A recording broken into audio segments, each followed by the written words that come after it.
This is Jablam Hockey with your hosts, Peter Wojcicki and Paul Swinbeck.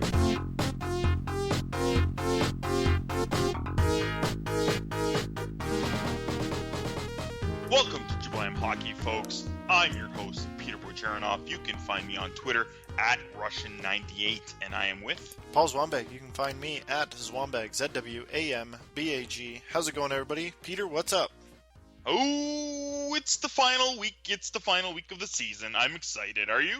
Yeah, we're down to like 3 games. Some teams have 2 games left. Yeah, it's going to be an exciting weekend. Oh, it's so exciting. Spots are still up for grabs. We got Boston, Ottawa, Toronto fighting for those 3 spots right there. How are your Pens doing? Can they catch the Caps? Do you want them to? They beat the Columbus Blue Jackets on Tuesday night, which is when we're recording this, 4-1. So we're up 3 games on Columbus for the second spot, and we're 3 points and 3 points behind Washington. And I'm all right where we are. I like where we are. Nice. So you rather the Pens play against Columbus because there's a great history there. You know, it's great when you see Dubinsky tearing apart Crosby, right? No, not a huge fan of that. No. Okay.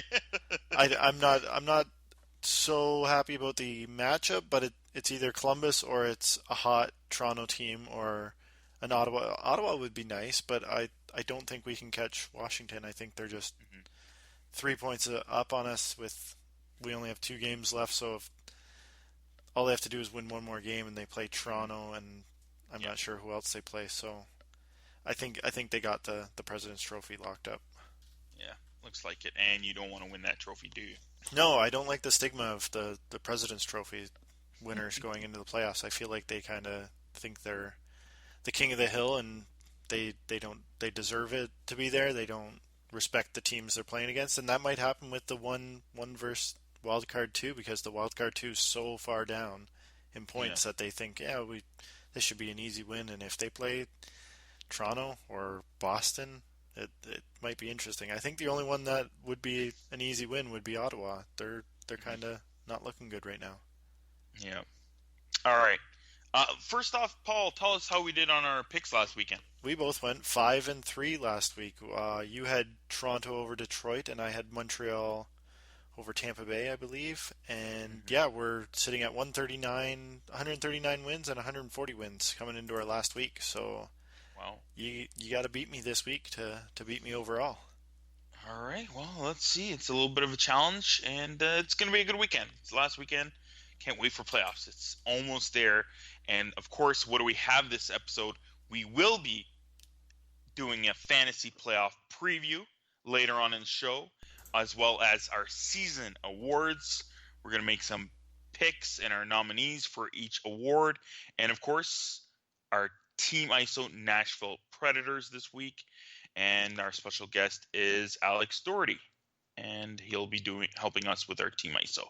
First, trending now. The NHL is not going to the Olympics? Come on! They just dropped this bomb on us right before the playoff starts?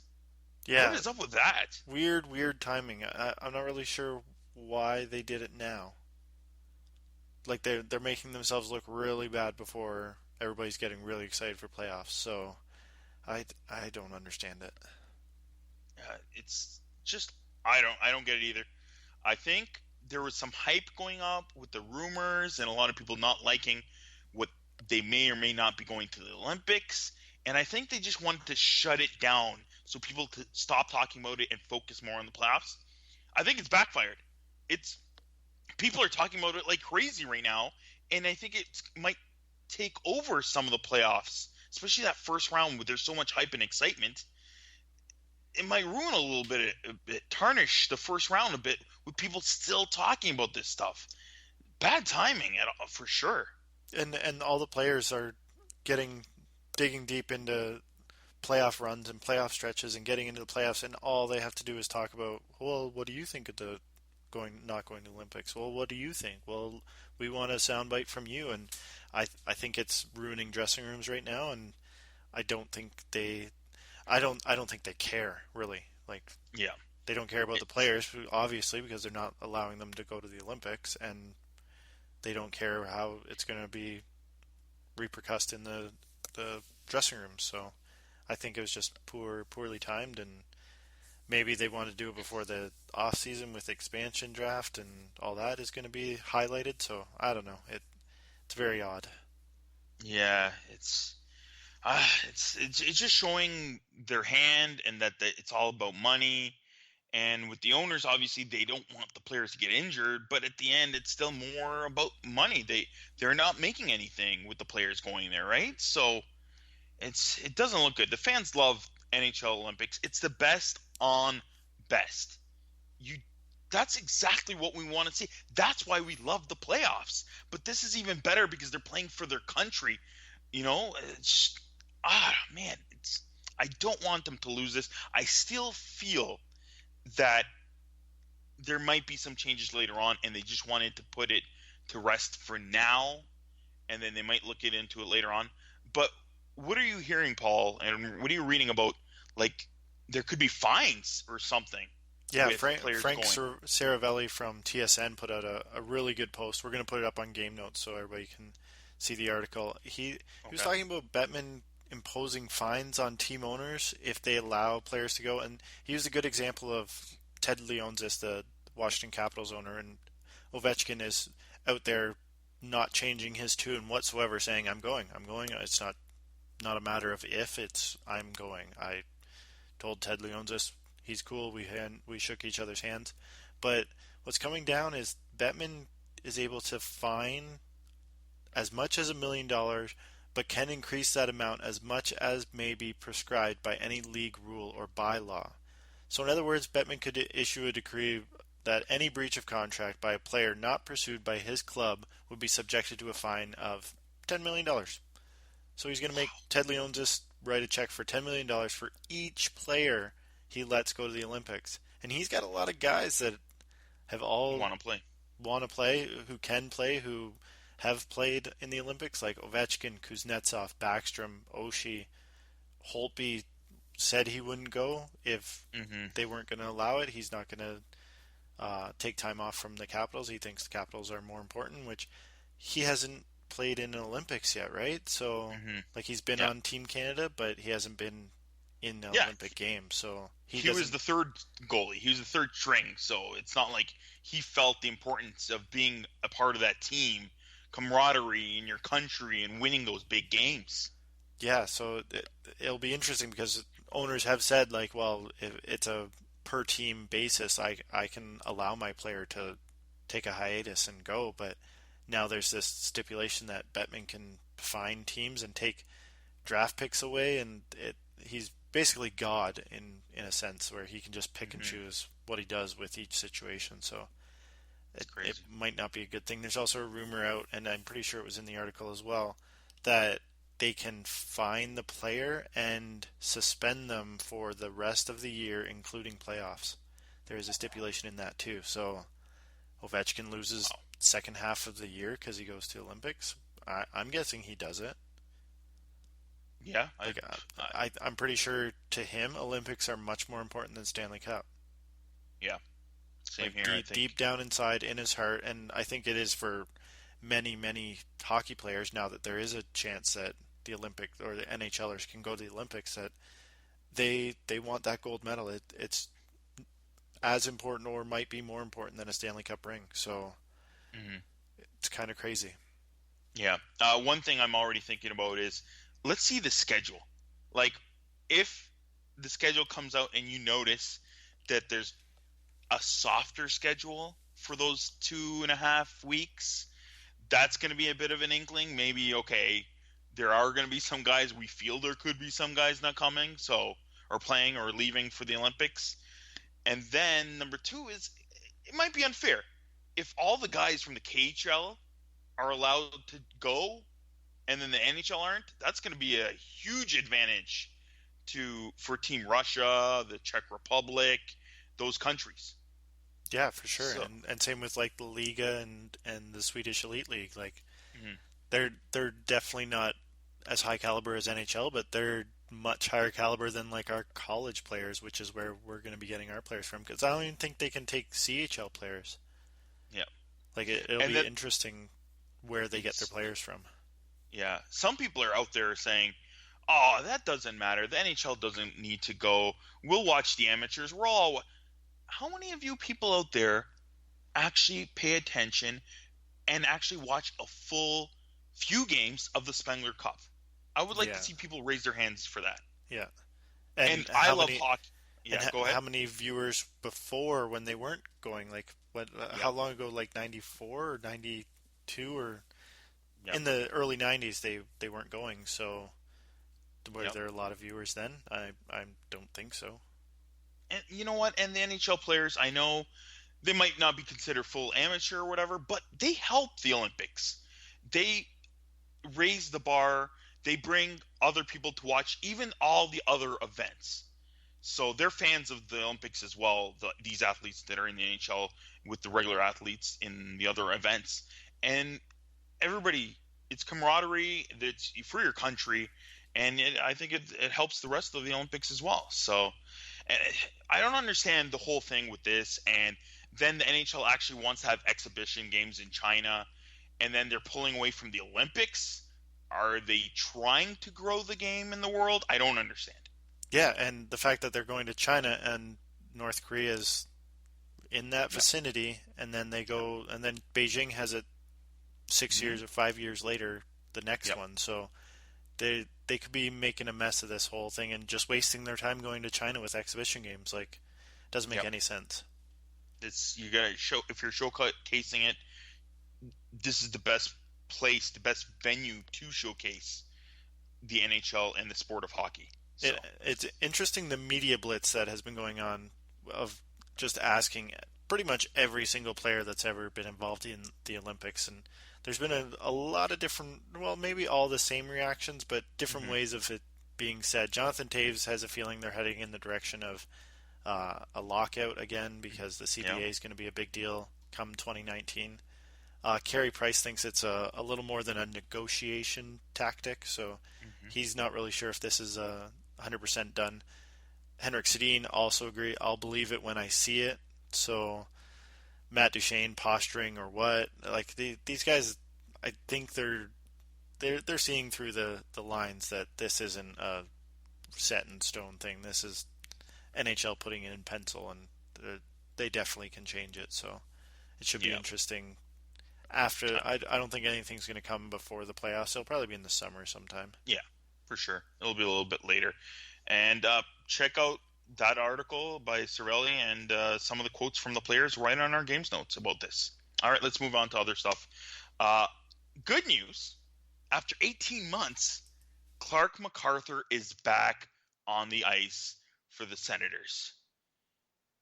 Like number one, I like MacArthur. I've always loved MacArthur. I was huge. Nobody even knew who he was when the Leafs got him, and I was like, "This guy's good. He works hard." I loved him on like what was it, the Thrashers, and that, and he worked his butt off. He was great there. It was sad to see him with a lot of the injuries that he's dealt with, and now the concussions and everything. But it's been crazy, and I'm so glad he's back. It's kind of crazy now that they're just like 3 games away from the playoffs, and now he's coming in. You know, you're saying the same thing you're thinking with Stamkos. Maybe keep him off, not put him in. But it's interesting, and I'm just glad he's back. Yeah, he's got 9.5 minutes ice time tonight playing against Detroit, and no nothing on the score sheet yet. But Mhm. yeah, it's good to see he's back on the ice. Perfect. And what else is the news out there? Oh, they're also saying that Tom Rowe, the head coach of the Florida Panthers, won't be back in the fall. Uh, who said that, Paul? I believe there's reports from the Associated Press that somebody on the inside hmm knows and went to the Associated Press and let them know that this is the plan. And I don't know why they're coming out now. Like, why not wait 3 more days? Have it wait for the Black Monday or the Black Sunday they call the coach firing at the end of the season and let it happen then. Like, why does it have to be brought out now? I don't understand that. It's so weird. I was reading. I think it was George Richards of the Miami Herald. said that he won't be returning. This is, they asked him. He said after the 4-1 loss in Montreal, this is part of the business. I knew coming here to be part of it. If things don't go well, I would be taking the brunt of it. So I guess that's what Bro was saying after the game. Yeah, and he was an interim head coach, so it's not like he was named the full head coach yet. So he definitely was trying to prove that he deserved the NHL coaching contract, and I guess the Panthers don't think so. So it'll be interesting where they go from here, because it was kind of a bad decision, I think, to go with Tom Rowe as a coach. So we'll see where they go from there. It was bad from the beginning. The off-season moves with the trades, Goodbranson and all that, and Kulikov, they're trying to go more advanced stats, it seemed like, and they thought Rowe might be a part of that. And then the firing of Gallant was just kind of awkward. And the season wasn't going well to begin with. And then, of course, the injuries hurt too. They made a lot of changes, and it takes a while for that to start developing and all going into a system. And it just a lot of different things, kind of circumstances, didn't help the Florida Panthers at all this year. And we all expected them, like me and you as well. We expected the Panthers to be good, even better this year than last year. But it was just a little odd. Like the firing of Gallant and stuff, it's just very odd. So hopefully, they started playing better actually in the second half. But then again, everything took its toll, and I guess they couldn't catch up to everybody else. Yeah, and Yager's unsure, or he wants to play better than he did this year, and he still says he's playing till he's 55 or 60, which is ridiculous. But he's still playing pretty good. Like I'm still surprised how well he's playing. He's using his body, and he's good experience and still good player for the Panthers. So I don't know. I still feel Yager will still be fine for them if he decides to stay. Hopefully he can win one more cup before he retires. That'd be nice. That would be nice. Yager wins a cup at the age of 50. All right, it's time for some Team ISO. This week we are Team ISOing the Nashville Predators. And again, it's where we talk more about detail into one specific team. Last year you got Paul and my opinion. And this year we're going into the blogospheres. And this week's guest for the Nashville Predators Team ISO is Alex. You can follow him on Twitter at Alex Doherty1. So Alex ALEX Doherty DAUGHERTY1. And Alex is currently managing editor for ontheforecheck.com, which is the Nashville Predators blog for SB Nation Network. And of course, we'll put that on jablamhockey.com and we'll tweet that out. Alex, welcome to the show. Thanks for having me. I appreciate it. You did well with the name, by the way. Yes, I am usually pretty good. I say that because me and Paul a little bit further outside of Toronto, but we're very multicultural in the Toronto area. I'm from a suburb which is called Brampton, so I grew up with a lot of Indian brothers. So I don't know, it's very multicultural. I'm European. I have a lot of European relatives and friends, different countries. And then when you're so multicultural, you kind of get a little bit of everything, and it's easier to read names too when you have that. Yeah, no, I understand. You definitely passed the test on my last name, that's for sure. Perfect. Thank you. So Alex, tell us a little about yourself. So you're managing editor on theforecheck.com? Yeah, so co-managing editor, actually. We have another editor. Her name is Maria. She does a great job as well. I've been the managing editor there for about a year, not quite a year, but I've been writing for the site for 3 years. So Dan Bradley, our previous editor, he took another position, so he left me the keys, and somehow it hasn't gone under yet. So I guess we're doing okay. And so you were born and raised in Nashville? Absolutely, yes. I went to the very first Predators game ever against the Florida Panthers back in 1998. So wow. I was there. Nice. Back in the rough ages, I guess you would say. Yeah, it wasn't pretty for a while, but starting to dig our way out of it, I think, somewhat. For an expansion team, not bad. And who were the old coaches? Like, you had Terry Crisp for a while?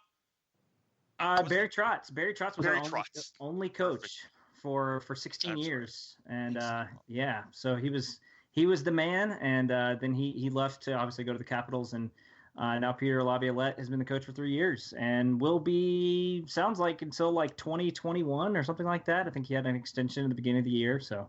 Nice. You guys don't like changing coaches too much. No, right. That's It's very odd. Yeah, it's like, in fact, for I don't know if you're an NFL fan, but for years it was Jeff Fisher at the Titans and Barry Trotz at the Predators for just like a decade. So wow, pretty crazy. Yeah.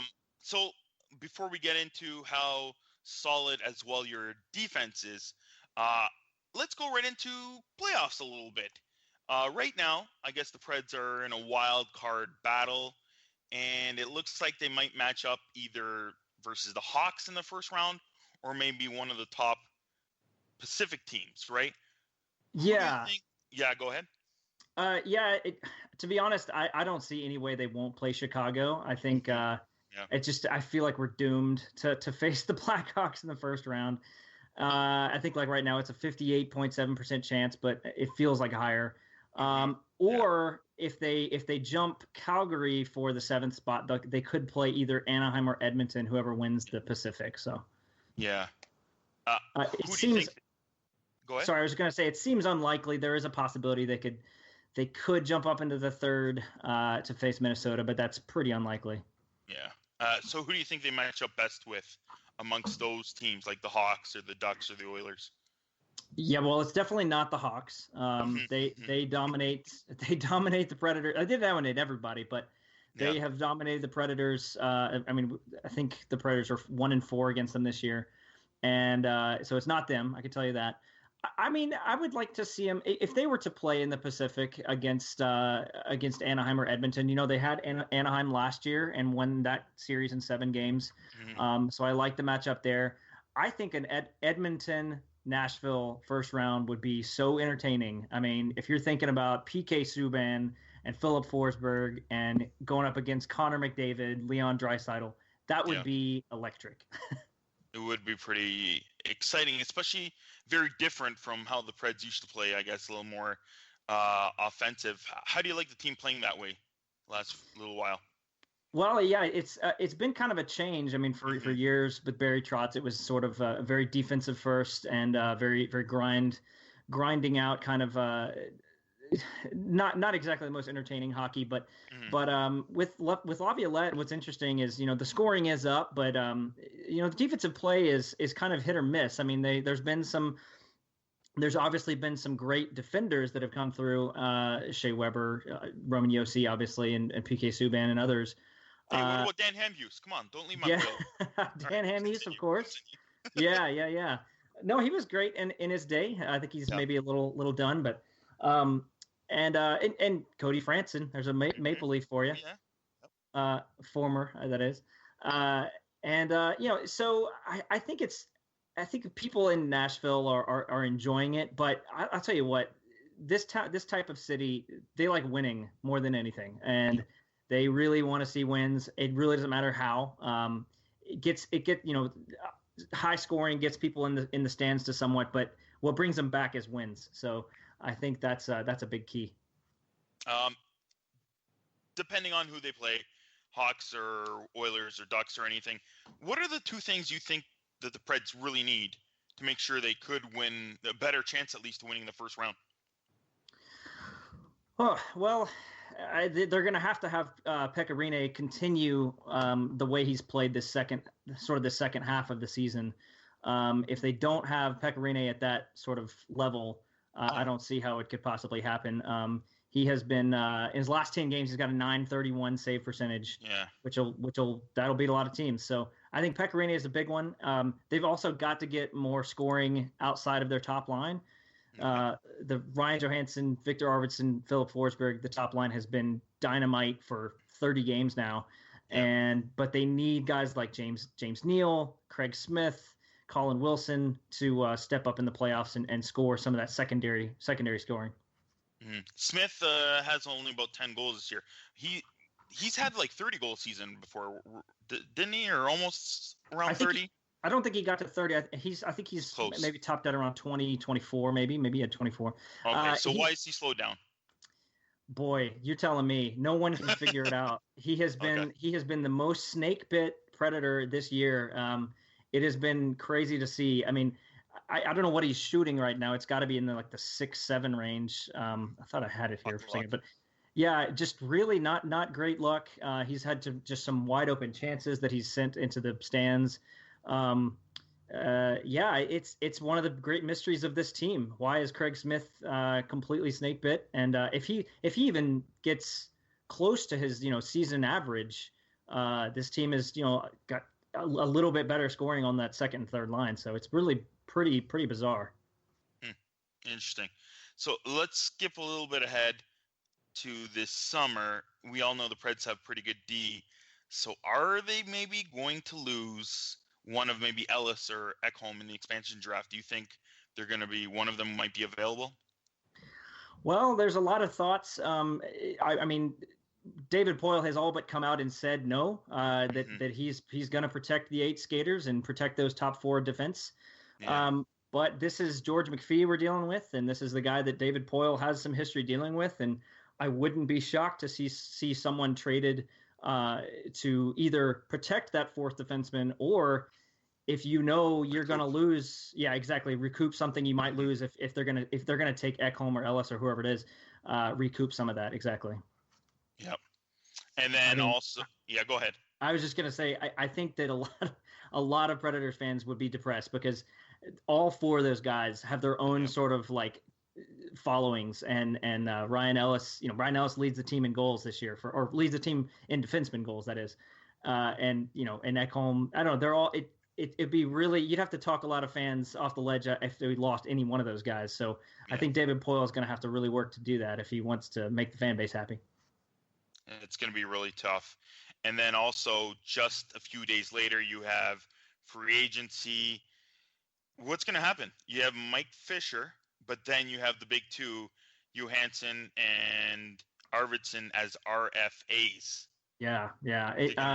I think Fisher comes back on a pretty cheap deal. I think it's pretty clear Fisher wants to stay in Nashville and make this his place where he retires. He is Mr. Underwood, so yeah. Exactly. Yeah, everyone knows him as that, and he will never live that down. But I think he wants to be here. And last summer, David Poile, when he named Mike Fisher captain, of course, because Shea Weber went to Montreal, he pretty much said in no uncertain terms, this is not a 1-year captaincy. And even though Fisher's contract was up, so it's pretty much on the wall that Fisher will be back. I would be willing to bet it'd be something in the 2 range, probably $2 million, maybe 1 year. Wow. Well, he's 17 goals this year, so. All right. Ryan Johansson and Arvidsson is the big thing. I'm more and more thinking that Arvidsson is going to get a bridge contract. 2 years. Yeah, maybe even 1. I wouldn't be shocked if he just got 1, but 2 years would be great because you'd save a little bit of money that way. But Ryan Johansson, I would almost be willing to bet he's going to get a 7x7, sort of that big 7x7 contract everyone expects, and then get Arvidsson a bridge contract to get him a little bit closer to what we think of his prime years. Mm-hmm. See exactly more what he has in the tank, and not if it's a 1-year wonder kind of. Exactly. Mm-hmm. All right, and then I was just gonna say, and I'll be honest. I mean, of the 2, I think Arvidsson is the more important signing. To be honest, he's been the most consistent Predator. He's probably the MVP of this team. To be honest. So tell us more about him. A lot of people don't even know who Arvidsson is. What type of player is he, and how long has he been doing this? So to be honest, he came on really late. I mean, he came on late last year and did well in the playoffs, and then didn't really know where he'd fit. But I guess for some of your area, he's a little bit like a Brendan Gallagher in that respect. Sort of that kind of player. Uses his speed, gets into the corners, but also really very very solid offensively, and can get under the skin of other teams. But he just does everything well. It's really surprising how skilled he is with the puck. People did not expect that.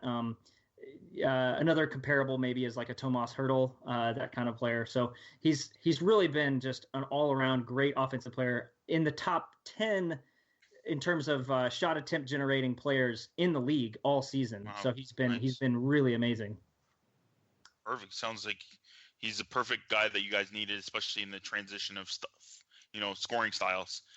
Exactly. Perfect. And then going back on off-season moves and those guys, how do you like Subban on the team this year? Obviously, the team is playing a little bit better, but do you like his rushes and going a little bit more offense than staying back on D? Yeah, definitely. It's been an adjustment to Shea Weber, of course, as I'm sure the Canadiens fans had with losing Subban. But I don't know. It took a while. He missed about 20 games with an injury. And when he first came in, there were maybe some chemistry issues. First he was with Roman Josi, and that didn't quite work. Now he's been with Ekholm, and that pairing has worked very well. This is not meant as a slight to any players he played with on the Canadiens, but I think he's maybe adjusting to. We've got some other skilled players on the ice here, and he doesn't have to do everything on his own. I think you see some times where he skates a little bit too long with the puck, where maybe there's some passes to make, and that's been frustrating. But he's just so strong and so fast. If he has the puck, you expect good things to happen. So it's been really fun to watch. And then as well, everybody's been talking in Columbus about Seth Jones and how he's improved their blue line. Johansson looks like he's doing well on paper. How do you like him on offense and how he's fitting in well with that top line? Yeah, he's been essential. That trade was perfect for both teams. I mean, both sides got what they needed there.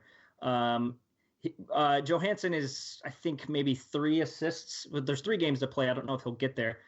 3 assists away from the franchise assist points, or I'm sorry, assist mark for the season. For a season. For the Predators, which Paul Kariya actually got back in 2007. He does so many things well. He plays a role that the Predators have never had that kind of a player before. Very essential. Some people want to see him score more goals, but he's got 30-goal scorer Philip Forsberg on one side and Victor Arvidsson 30-goal scorer on the other side. He can pass the puck all he wants, in my book. Perfect. Paul, did you want to ask Alex a little bit about some prospects? Yeah, how has Kevin Fiala looked? He's only been up for about 50 games this year. How has he looked this year?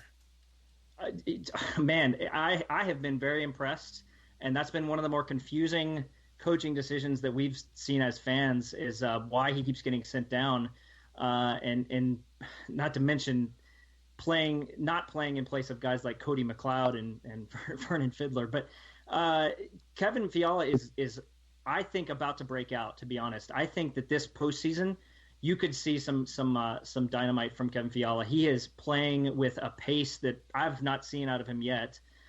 He has a little bit more skill and smoothness to his game, but I think he's not that different from Arvidsson in the kind of the style that he plays. His work rate is just super high. He's very solid defensively. He doesn't make too many mistakes.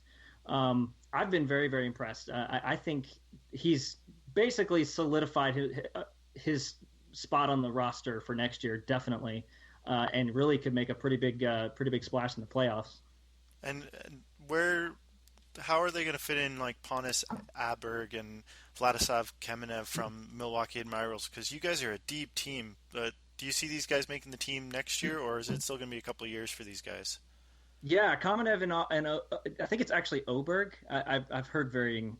I think it's an odd pronunciation, but anyways, right. Kamenev and Oberg are, I think, probably on their way to being on the roster next year. Kamenev may be a little bit further off, but Oberg leads the AHL in goals, I think, or at least tied with the lead. Very, very fast player, great shooting winger. I wouldn't be shocked if you see him take the place of whoever gets taken by Vegas. So whether that's Craig Smith or Colin Wilson or Yarncroke, if it's a winger, if it's a forward that gets taken by Vegas, Oberg would be perfect to step right in there. And Kamenev, some people think that he could be this sort of 2C of the future. unless the Predators go get Matt Duchene in the summer, I think you might have to do that, and so you might have to just try him and see if he works there. I don't think he's that level right now, but long term, he's definitely sort of that 2C, maybe a two-way forward kind of guy. I would like to see a little bit him get a little stronger. Maybe when he came up, he debuted this year, and when he came up, he was a little weak on the puck. But I admit that could have been nerves too. So I liked what I've seen out of both of those guys. Yeah, and then you have another kid, Yakov Trenin, that's going to be probably 2 or 3 years away, and he's lights out in the queue right now. So right, you're set up pretty good with depth. Yeah, there's some good forward depth, which is not something the Predators normally have. It's a lot of fun. The Admirals have the Admirals are always in the postseason, and they just they really do a great job of developing talent there. And I mean, when you've got guys like Arvidsson and Forsberg that are leading the NHL club, who were in Milwaukee 3 years ago, that says a lot. So yeah, and then the defenseman factory continues. You guys got Dante Fabro and Samuel Girard, and Samuel Girard I think is going to be a stud on the back end. Oh yeah, we're really excited about Girard. If one of those 4 defensemen we mentioned earlier gets taken, the only thing that makes people feel okay about it is that Fabro and Girard are back there. Girard's sort of that puck moving defenseman. Fabro, I think, styles his game after Shea Weber. In fact, I think he wanted to come to Nashville because of Shea Weber, and then he got traded. So, yeah, both of those defensemen. There's a lot of prospects. I would like to see some. I think this upcoming draft, even though it's not a very deep draft, I think this upcoming draft is huge too, though. So, you always got to stock the farm. So, I think there's more prospects out there to make it even better. Yeah, and then you got Saros pushing at Pekka Rinne's heels. Is he your future goaltender? Undoubtedly, yeah, he definitely is. Yeah, for sure. It's almost working out perfectly. If that transition can work, just as we think it might, I would not be shocked if Saros is the starting goaltender. Not next year, but the following year, full-time starter. Really? I think the next year you'll see more of a 50-50. Yeah, Rinne's contract is up after that year, that's the last of Rinne's contract. So interesting. Have you guys gone through a hard spell of bad goaltending? You just seem like you guys are just pushing out great goaltenders in Nashville. Well, that's funny because Rinne had probably his worst career last year, worst year of his career last year. But he's had some injuries and stuff, but he's been a very consistent player. In fact, I think I was just looking recently. If he finishes well enough, he'll finish in the top 10 save percentage for any goalie ever. Just in terms of career, he's been that good, and that consistent over his year or over his career. But I don't know. I think there some of the early years were not so kind to the goalies in Nashville. So I guess I was just going back to like Thomas Vokoun because he was pretty outstanding in Nashville as well. Yeah, he was. Yeah, Thomas Vokoun was pretty good. Yeah, he had his years. Yeah, for sure. All right, before we let you go, Alex, give us 1 or 2 reasons why people should pick a guy like you, Johansson or Arvidsson or Forsberg for their fantasy team, because that's what we're going to be talking a little bit about further on in this episode. Okay. Well, I have to say, I've actually never played fantasy hockey. I play fantasy baseball. A pretty avid fantasy baseball player. But I might go for Victor Arvidsson just because of the consistency. I mean, I think consistency is probably a good thing in fantasy hockey, right? You got to know what you're getting every week. Yep. And he's gonna play. He's gonna do that. He's gonna be there every week. So I would say probably Arvidsson of those 3. But Forsberg is gonna put up 30 goals every year. So if that's your thing, then you might want to go for him. Yeah, we're talking maybe a little bit more in the playoffs. I think some people are going to be picking some guys in the playoffs. Oh, okay. Yeah. Okay, gotcha. And then another question would be, outside of those 3 guys, who do you think could put up a few goals? A little bit more of an underrated pick. Okay, so for the playoffs, you're saying? Yeah. Yeah, okay. Forwards or defense? Well, anybody. Okay. Might be underrated. So I guess after those 3, who would you think would be a good pick in the playoffs? I mentioned him already, but I think Kevin Fiala. I think you could probably steal him, and I had this feeling that he's really primed to take off, and he's gonna have a good defensive center next to him in either Mike Fisher or Kalle Jarnkrok, and so he's gonna have the opportunities to score at the other end. So Kevin Fiala. Then there's also Colin Wilson, or as he's known in Nashville, playoff Colin Wilson. Nice. And he always plays well in the playoffs. He's one of our better playoff. I mean, he gets closer to a point per game kind of player in the playoffs. It's not quite there, but he does well in the playoffs too. So Colin Wilson will be another one. So he's your new Joel Ward then? Exactly. Yeah, very similar. Yeah, exactly. All right, Alex. Thank you for coming on the show. You can find Alex on Twitter again at AlexDoherty1. Thanks for coming on the show, Alex. I appreciate it. Had a good time. Thanks a lot. I appreciate it. Talk to you later. We're 1 week away from the playoffs. So, Paul, let's do a little fantasy NHL playoff preview. First, we'll pick some top players. I'm going to go out with and just kind of help people with I feel will be a good idea. Top players. Pick your top players. I recommend if you want to win your fantasy pools, the top teams are those what people talk about, and it's the Capitals, it's the Penguins, it's the Hawks. Try to pick your top picks, all three of them if you can, from those teams, and go with that same team. So if you're going with the Caps, go with Ovechkin, go with Backstrom, go with Kuznetsov, go with Holtby as your goalie, go with Shattenkirk as your defenseman. Try to get three of those top five. Hawks, same thing. Pens, same thing. Paul? And it's funny you say that, and we did this not together. My three targets are Crosby. Obviously, I think he's going to go deep, but he's a playoff performer. I went with Backstrom over Ovechkin. If you can't get Ovechkin, I would turn around and get Backstrom, because especially if goals and assists equal the same. If you have a scoring system where goals are like 3 points and an assist is 1 point type thing, then definitely Ovechkin's going to be much highly regarded there. But Backstrom, he's in on every point pretty much that Washington scores, and their power play is unbelievable. He runs it from the side wall and just feeds Ovechkin pretty much all night. So I would go Backstrom over Ovechkin in a playoff pool. And then I have Kane and Panarin. That combo, if you got those two guys, you're getting 2 points a night every single night. Like they don't get held off the score sheet very often. And like you said, the Penguins, Caps, Blackhawks, they make deep runs into the playoffs, and you definitely have to figure out who you think is going to go deep in the playoffs and go all out with those teams. Like, don't pick absolutely everybody from that team, because a sixth guy on a team isn't going to outscore a guy that makes it to the second or third round on a different team.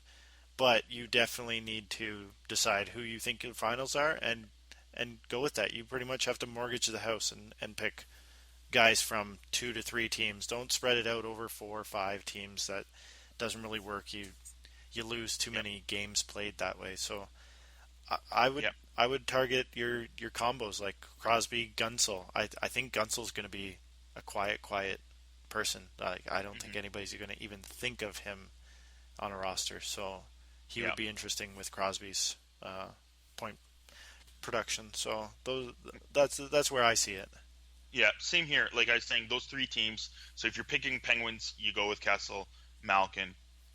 Crosby obviously is your number 1, and Letang and Murray. How's Letang looking so far, Paul? Is he coming back or what? He has not returned yet. He's been skating, I believe, and same with Malkin. He's been skating, but they both haven't come back. So I might be leery to pick any Penguins. Like I might just go Crosby, Gunsel, and try to go elsewhere in the Western Conference and see where that gets me. I don't know about Malkin and Letang.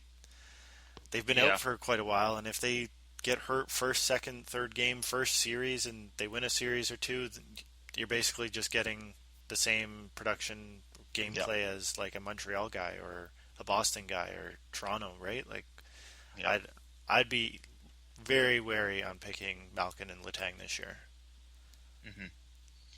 Well, like if you're picking them to go really far and you think they might be healthy, they might miss the first game or 2, still go with them. But if you're iffy on them, don't, and go with again another team then. And the other third team, of course, we're both thinking among the top three is the Canucks. And then you're thinking, like you said, Kane, Panarin. Then you're going to be picking Hossa, Taze. Again, Hossa's a little further maybe. I'm still thinking about 3 years ago. But yeah, then Taze, Keith. And maybe it's a hidden pick, but Anisimov should be in maybe their top 5. But he's just been injured on and off this year, but he should be back. And, of course, Crawford is your goalie. Let's go on to sleeper picks, Paul. What do you have for some sleeper picks? Let's go with the forwards. I think sleeper picks, Pacioretty or Radulov would be an interesting sleeper pick. They definitely, if Montreal's winning games, they are pretty much in on most of the goals. So I would try and target maybe Pacioretty or Radulov as like a last pick or a flyer pick that you're lost out on. Say you wanted like 5 Penguins and you lost out on that 5th Penguin, and you're like, all right, I'm just gonna take a team from or a player from another team that is in the opposite bracket that they're not going to meet up and beat each other out. So Pacioretty, I would go Pacioretty or Radulov. Yeah, I'm a little bit on the same wavelength, but I'm thinking a little bit deeper. And Boston's Pasternak is going to be very underrated, I feel. And he'll still be good for a round at least, and maybe a few more. And he'll be a big-time producer that maybe not a lot of people might think out of Boston. They might be thinking Marchand and Bergeron, but Pasta should be pretty good. And a team we already mentioned that we think is going to flop, but you never know. But Granlund, if you've been watching the Wild, Granlund is amazing, and he's been explosively good this year. So if he's available very late, and you didn't maybe take, a team like the Hawks or somebody from that bracket, I wouldn't mind taking him if he's still available late. So, and then same thing goes with Pittsburgh and Washington. If you're unsure or you didn't take anybody from one of those two teams, then maybe go with, a Wenberg or Atkinson from the Blue Jackets. Do you like to target now that the brackets are kind of set up that the Metro plays the Metro and the Atlantic plays the Atlantic, do you like to pick all from one division, or do you like to spread yourself out a little more? I like to pick my teams, and I try to what I like to do is I try to pick my top 4 or 5 teams. And if I'm leaning on one, like if somebody's already taking, if I'm picking like 4th overall and somebody's taking Crosby, and then maybe Murray's gone. So I'm like, maybe I'll not take Pittsburgh right now and see how it plays out, and then I'll go with 2 Chicago players with my first 2 picks. And if I do that, then Washington or Pittsburgh might be gone. So then out of that bracket, I might have to later on pick a Blue Jacket. You never know. So that's what I'm thinking. But again, leaning on maybe one out of each of those brackets, because it is a bracket thing now with the NHL. Before it wasn't. Now it a little bit more is, where it's your divisions are against each other. Yeah, they don't get reseeded. I think I'm going to go this year. I'm going to go with picking out of the Metro and picking out of the Central, and I'm hopefully one of the I'm going to pick two teams from Metro and 2 teams from Central, and just go all out, and hopefully they make it deep, and I at least have a bunch of guys that are making it to the conference finals and maybe the Stanley Cup finals. I think that's my game plan this year. Nice. So you have a better sure shot of having 2 teams that are at least in the semis, right? Yeah, exactly. Yeah. Yeah. Perfect. And they might play each other in the second round, but then they're still getting the same amount of games played, and then you are guaranteed at least half of your team moving on to the next round. Yeah, it's a good idea. It's a good thought. All right, and did we pick sleeper picks for defenseman or goal yet? No, I don't think we have. Mine is on the Penguins, and if Letang is injured or he's still available, why not Justin Schultz? So I have Justin Schultz as my sleeper defenseman pick. Paul, yours? I don't know if it's a for sure sleeper, but I think Pietrangelo for the St. Louis Blues. I have a feeling people are going to forget about the Blues. I also had Tarasenko as maybe a sleeper. I know he's a big time scorer, but I think people just are going to forget about the Blues, and they're in the 3rd spot in the Central and playing at home against the Wild. At the Wild, yeah. The Wild, we already talked about this last week, that they are struggling, and I think the Blues are going to come out of the first round if they're facing the Wild. They have a little bit more experience, so they might do a bit of an upset. And then goalies, sleeper pick there, Paul. Again, I don't really have a sleeper, but I think Bobrovsky or Murray. If you get one of those two guys, they're going to come out of the first round. One of those two guys are, because they're going to be playing each other.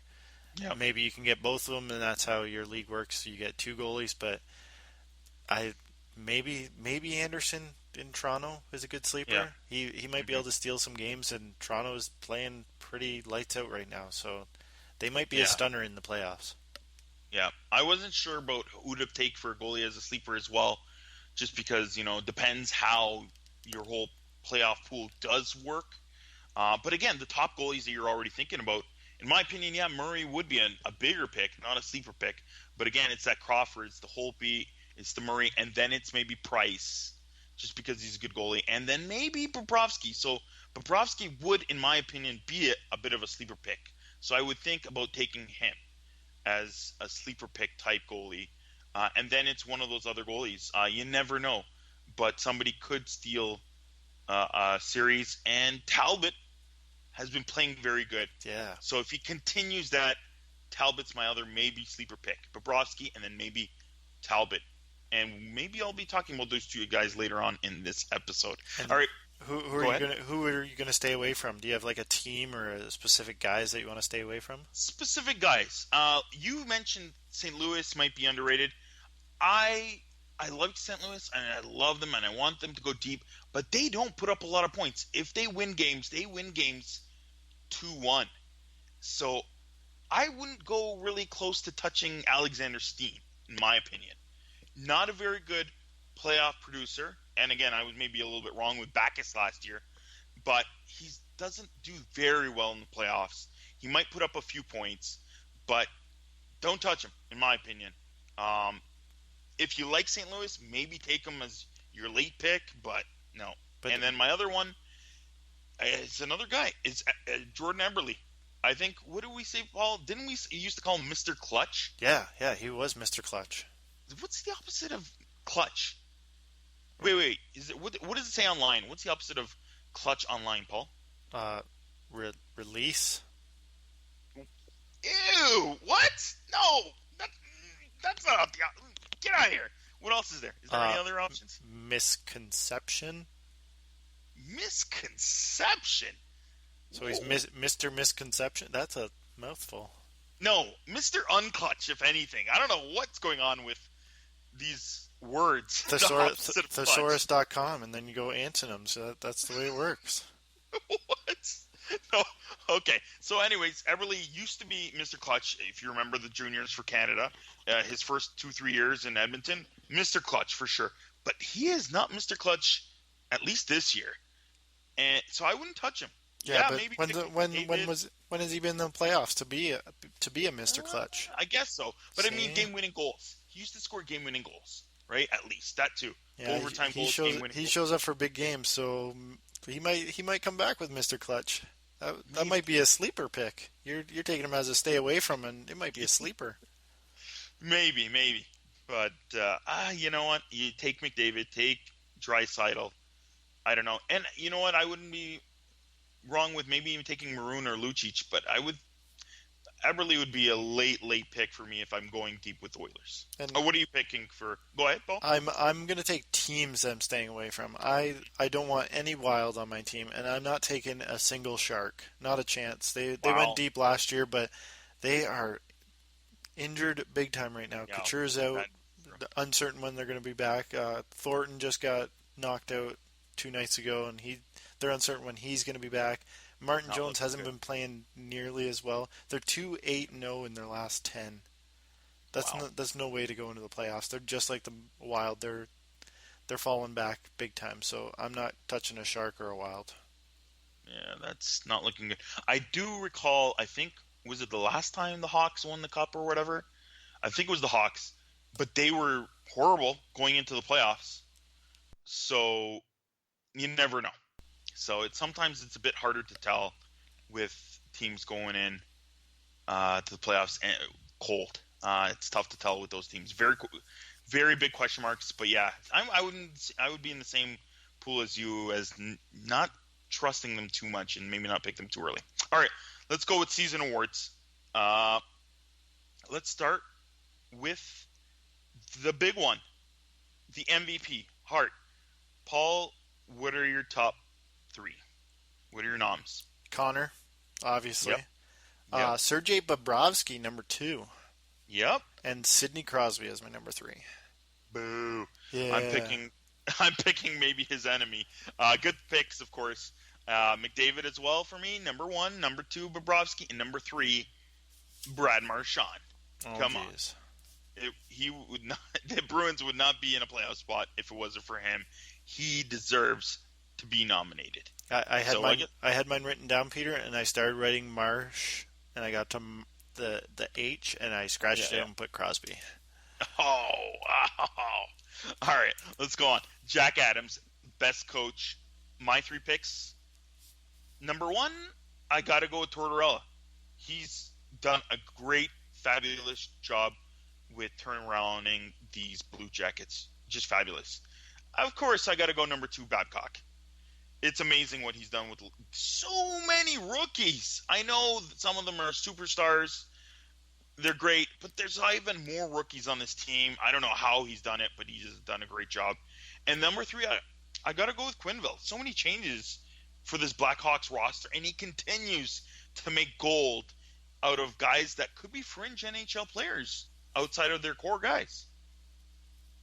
Nice. I agreed with your top 2. I had to take off my hatred hat and vote John Tortorella. I can't stand the man, but what he's done with Columbus is pretty impressive. We both thought they were going to be a basement team, so that's pretty impressive that they've been fighting pretty much at the top of the roster. And the crazy streak they went on in November, December.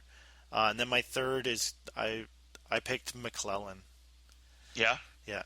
Todd McClellan for the Oilers. He's finally got the Oilers into the playoffs, and that might have a lot to do with McDavid, but McDavid can only do so much. There's still a whole 24 other guys or 23 other guys, so I think McClellan's done a really good job in Edmonton this year.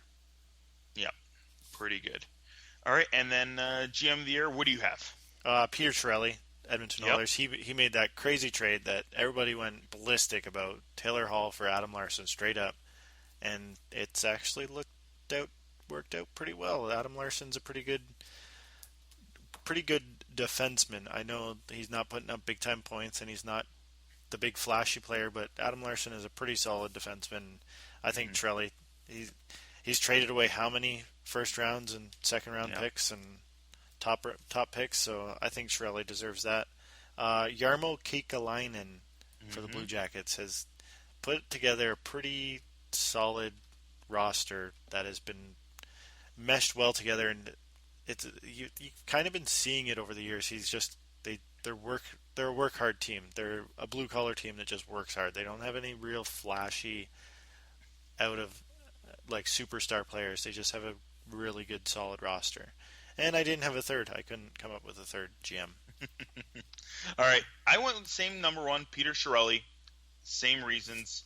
What he's done well with the Oilers, amazing. My number 2 is Brian McClellan for the Capitals. He's just adding the right pieces to help this team get better and maybe more playoff ready. There's been a few over the years, but I still think even adding a Shattenkirk for the playoffs is a good move. And then my 3rd is Bergevin. Same thing. It was a big, huge trade in the offseason there with, Subban and everything and Weber. So it's worked well. I think maybe that's what kind of they wanted. They don't want a flashy offensive guy, just a more stay-at-home guy with a booming shot. And few of the other pieces adding with grit, with Andrew Shaw, it worked well. They're more character guys, more experienced guys. Maybe that's what they needed more instead of the team maybe falling apart, guys that can bring the team together. And that might be underrated, but I think he's a good pick. All right, Vezina, best goalie. I think this might be pretty obvious in my mind for for maybe even all three picks we might have picked correctly the same. My third is Max Talbot. Cam Talbot. That's right. I forgot his first name, mixing up with the ex-Penguin. Cam Talbot for the Oilers. Just the defense of the Oilers is still not perfect, and that might show in the playoffs. But Cam Talbot is making them look better than they actually are, in my opinion. He's been putting up good numbers all year. Consistency for the Oilers in the back and between the net. Of course, again, Holtby. How many years has he been this good? He's consistently good for the Capitals. And of course, the obvious number one. I can't see him. We already have him for MVP, and it's Sergei Bobrovsky. Just simply amazing. Paul? Yep, I got the same three in the same order, Peter. I figured. All right, let's go straight to the next award. Who do you have for the Lady Bing? The Lady Bing, I got Tarasenko, number 1, 70 points and 12 penalty minutes. That's pretty good. Gaudreau, 61 points and 4 penalty minutes. Only 4 penalty minutes on the year. That's impressive. And Oscar Klefbom being a top defenseman pairing and 6 penalty minutes.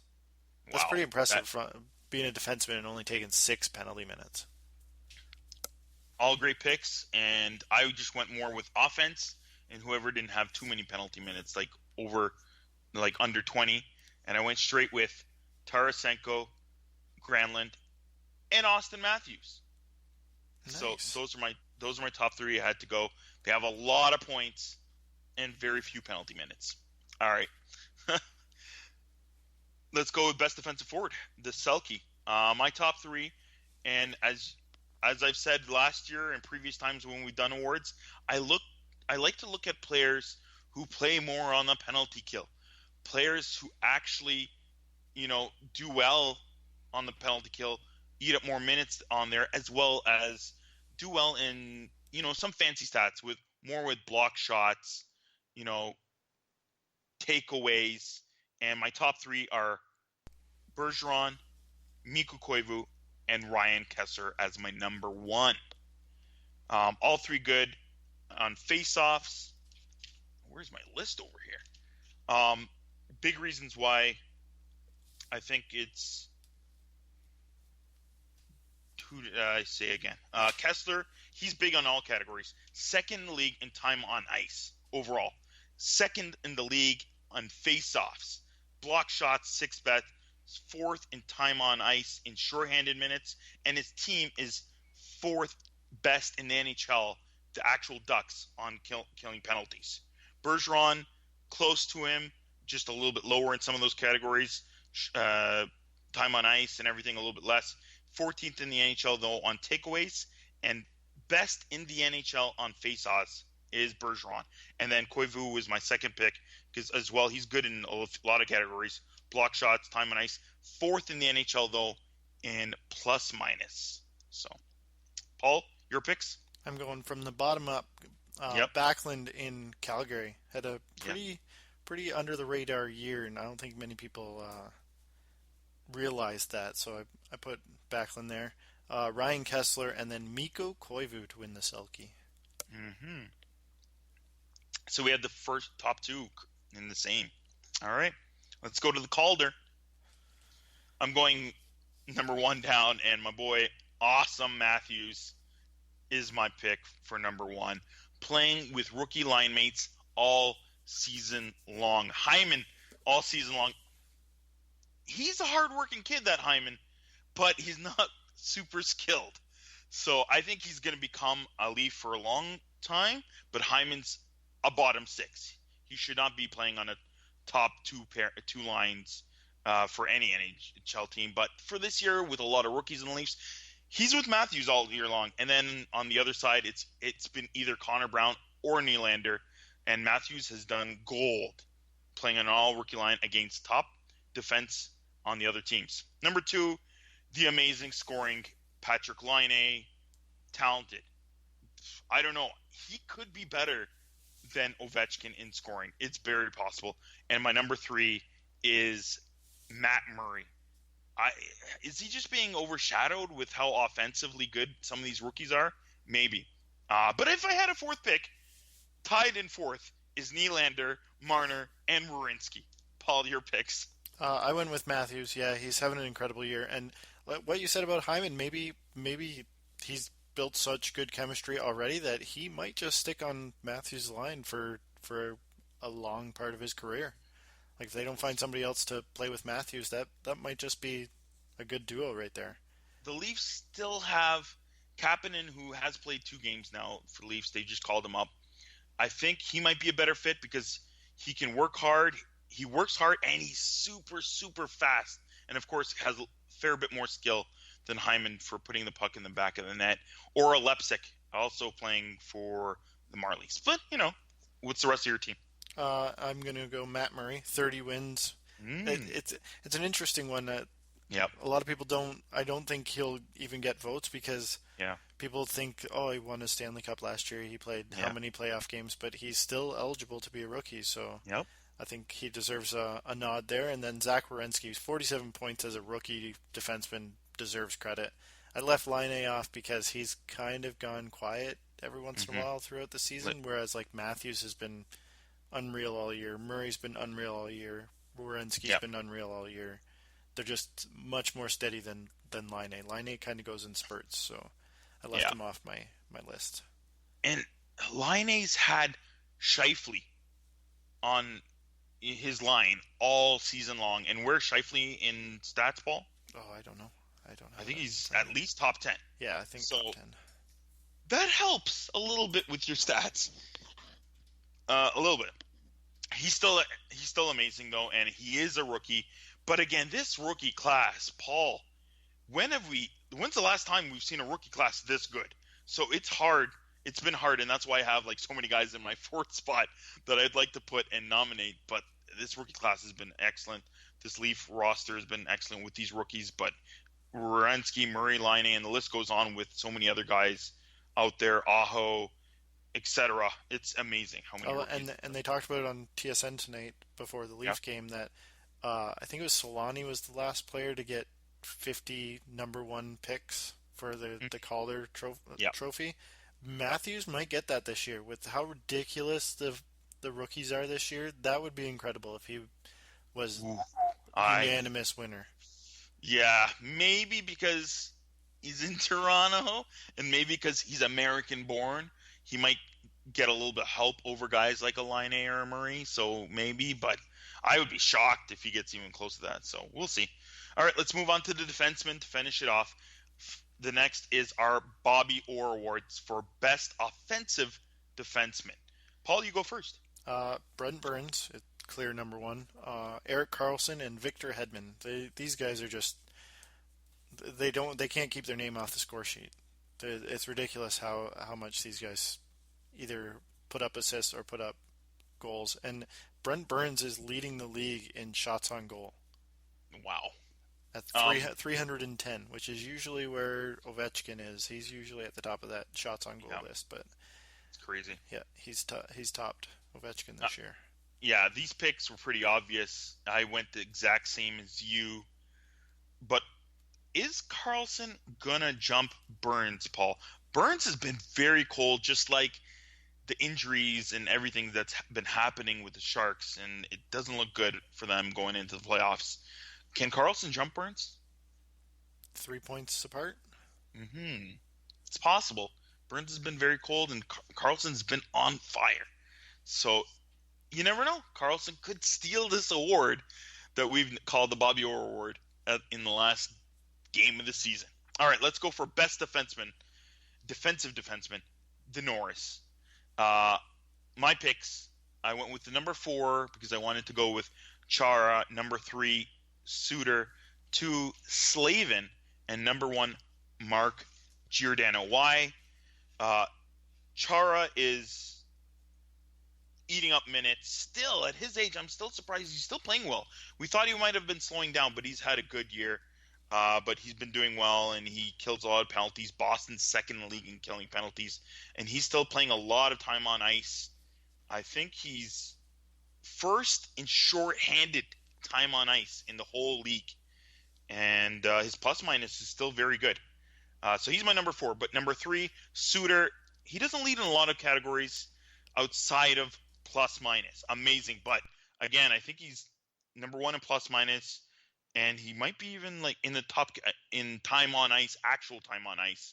But Minnesota's not a very good penalty killing team, so I have him in number 3 spot.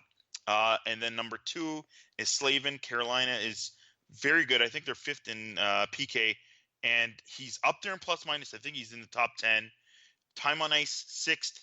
Takeaways, he's the best takeaway defenseman in the NHL, and he's also in the top 20 in blocks shots. And my number 1 is Mark Giordano.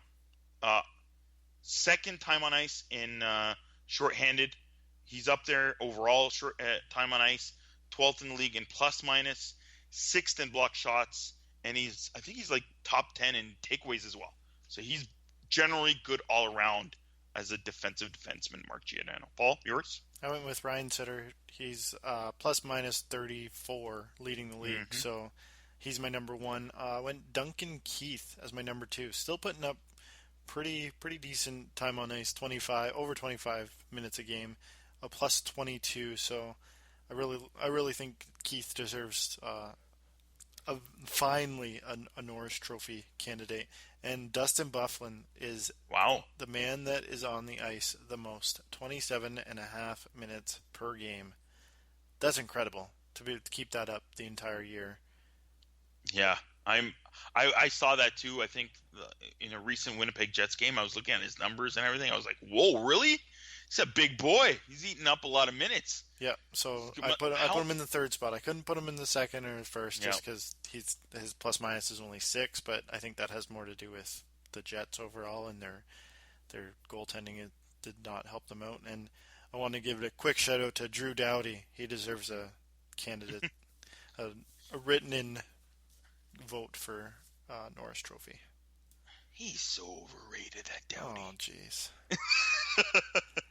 All right, folks. That's the end of our show. Please follow, subscribe to us on iTunes. Go to jablamhockey.com. Check out our game notes. Check out everything else. We've got lots of blogs. I've got a blog coming out. I'm going to do a little bit of a fantasy preview for the playoffs. We talked about it a little bit in this episode. And then we got some other great blogs out there. And our Saturday's picks. We'll be making our final Saturday's picks before the playoffs. And then check out our next episode next week. We will be previewing the playoffs and talking about the matchups. See you then.